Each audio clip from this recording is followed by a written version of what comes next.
What's up, everybody? It's your boy Levon12, aka L12.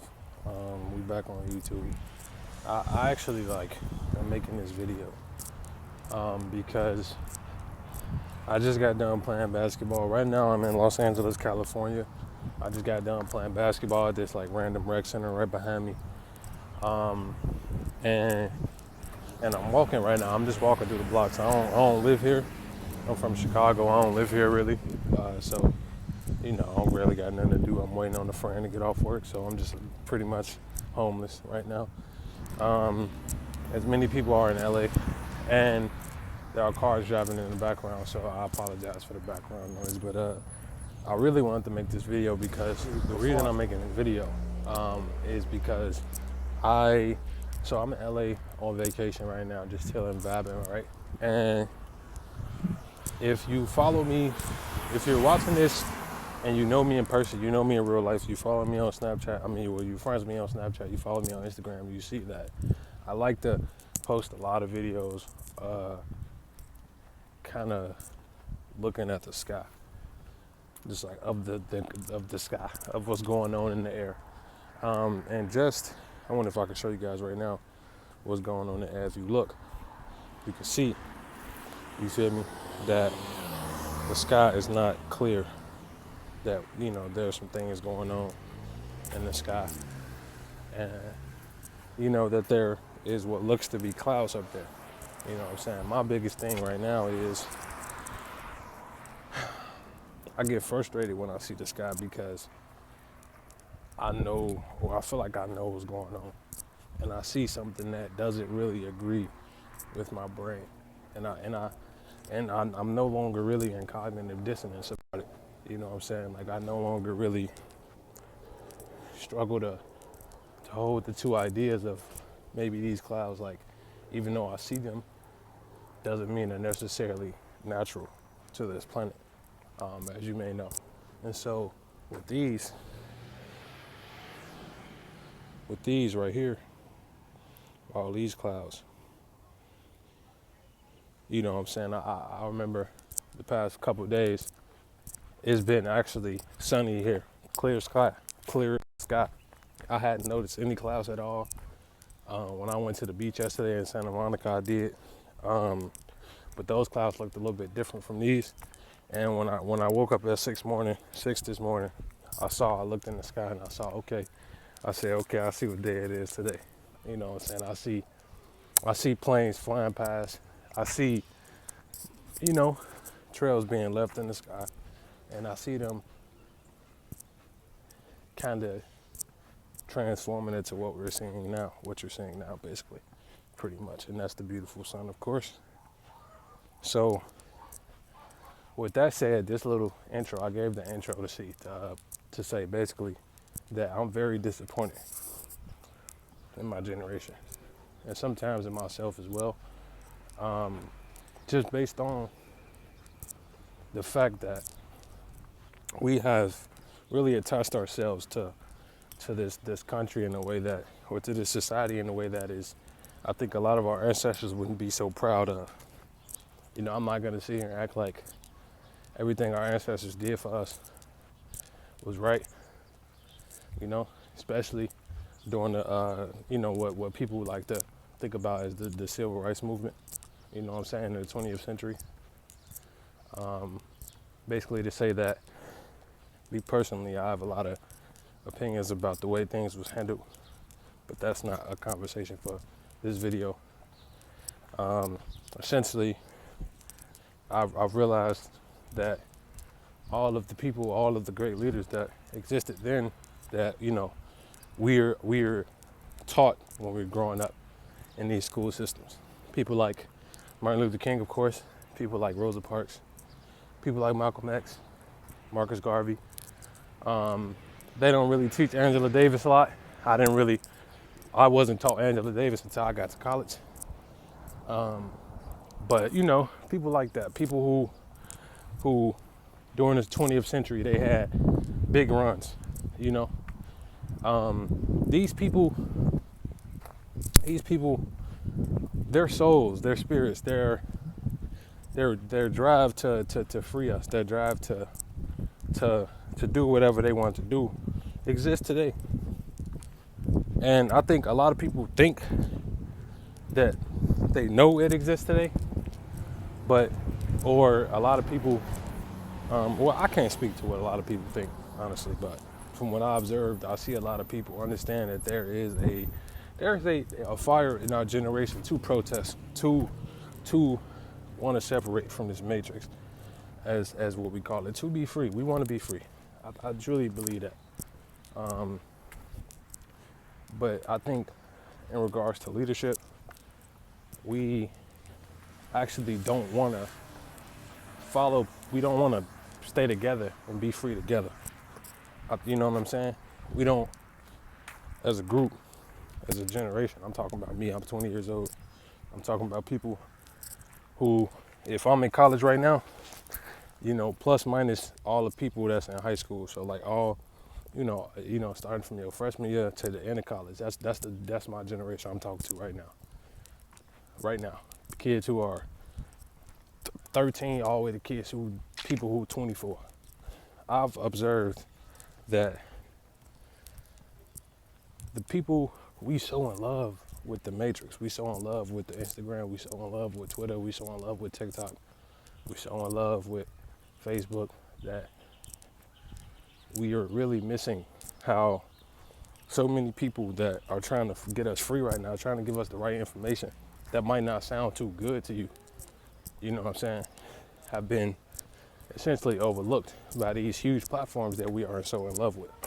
For instance, or for example, for a historic example, if you look back when Malcolm X was doing his thing, just imagine watch all his interviews, how much you've ever heard him speak about, or how much you may know him. Take that information and think about how he probably would have been viewed by you if you look like me, if you a god like me, or if you're not. If you're, somebody who may be white, somebody who may not be so-called black. So think about all the shit he used to talk about, fam. All the stuff he used to say, all the things he used to discuss. Just all of the positive ways in which the man was trying to do what he was doing, right? Think about how that will be perceived by people who you surround yourself with. You know what I'm saying? Like me personally, I understand that going to college, a liberal arts college, a place that did exist when Malcolm X was, in his prime, and Martin Luther King exists. I go to Wesleyan University. Martin Luther King actually visited there a lot. He's an alumni. In fact, visited there a lot. Malcolm X went, a couple times also, but not as much as MLK did. And think about whether or not they would ride with you and him for real. See, I got friends who got posters of Malcolm X on their wall at school, and they white. But if I say the white man is the devil, are they gonna show me respect? If I remind them how strict folks was on them, which this is all in the back of our minds constantly. We don't forget these things. It's just sometimes we choose to ignore them. We choose to ignore that. If Malcolm X was out right now, and it was that time, would you have the same friends? I wouldn't. I know I wouldn't, because I don't got them. Because the people that they're here right now, and there is no respect shown, and there is no respect put on their name at all. And why? Well, for the people who don't look like me, it's because deep down in their heart they might not care. Those people people like Young Pharaoh, people like Daylight, people like Spiritual Soul, all these people who call them, people we call them spiritual YouTubers, we call them people, a lot of people on TikTok, a lot of people on Facebook, all over the place. Rashad Jamal, Isis, Wisdom, Kali, Shiz, everybody who really care about us don't get no acknowledgement, don't get no respect from many people I surround myself with. Many. See the fake clouds behind me? many people I surround myself with, right? And that makes me feel, or it can't make me feel anything, but it makes me feel like, when I hear that, I feel, when I think about that, I feel bad. You know what I'm saying? I feel like we, people who do look like me, aren't doing their due diligence and riding with the people who's really trying to help us get out the situation that we're in. We can only ever save ourselves from this weird, country and this weird situation that we're in, because it's an embarrassment, really. This is embarrassing. It really is. I realized it. America's an embarrassment on me, on the people who made it. It's just tough. It's an embarrassment, yo. It's embarrassing. Like something to actually laugh at.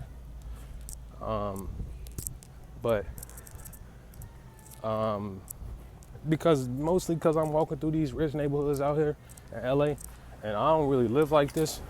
Chicago and LA, very different places. Both luxurious cities, of course, in their own right. Both cities also are very stricken with poverty.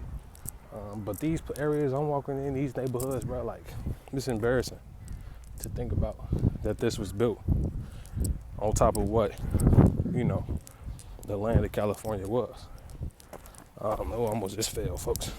But anyway, it's like, what was I saying? So with these leaders, I believe that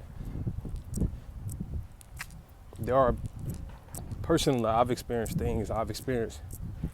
times where my peers don't roll with these leaders. They've made it clear because of how these leaders may impact their identity. And it's like, bruh, am I responsible for that? Am I responsible if I fuck with Malcolm X and he trying to free me? Or am I responsible if I like Malcolm X, he trying to free me, and he believes that the white man is the devil? Which, this is just an example of Malcolm X. He evolved a lot. But if he said out his mouth and that's supposed to cause some kind of rift between us, no. No, it shouldn't. It shouldn't. And I say that to say that I'm tired. I make this video because I'm tired. I'm tired of looking up in the sky, seeing what's going on, and feeling so isolated because I'm the only one who really just, I'm the only one in my circle that, I don't know, who cares. It just seems like I'm the only one who cares. Who gives a who cares. And I don't really, we're at a time in this earth, in this planet, where I don't really got time to just spend my time and give my energy to people who aren't like-minded as me. And when I say like-minded, I'm not talking about no like similar political parties, bro, because that's small, little stuff that don't matter. It doesn't matter. Whether you're a Democrat or a Republican, that does not matter. Right? But I'm talking about people who are down to acknowledge the fact that, like, bro, these trucks be loud. Who down to acknowledge the fact that, bro, we're at war, fam. This is a war going on right now. And if you can't get with that, bro, if you can't understand that, you might not know this, but you're picking a side, fam, in that war. Decency, unfortunately, is you're picking a side, coach. I got friends who told me they don't care, you know what I'm saying, about nobody else, about what happens to nobody else. That's cool. But it's gonna come a time, man, where everybody's gonna have to make a choice. Are you gonna sit up here and keep ignoring the fact that this whole country was built on somebody else? Are you gonna keep ignoring the fact that all of the energy is still circulating within many of the people that exist today, and many of our souls on both sides? Are you gonna acknowledge that? Don't. If not, it is what it is, fam.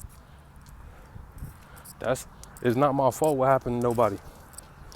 And I'm spending so much time worrying about my friendships with people who really don't care about me or don't care about my people, that I can't even focus on saving myself from what's coming. Because everybody got work to put in for what's coming, fam. And I'm tired.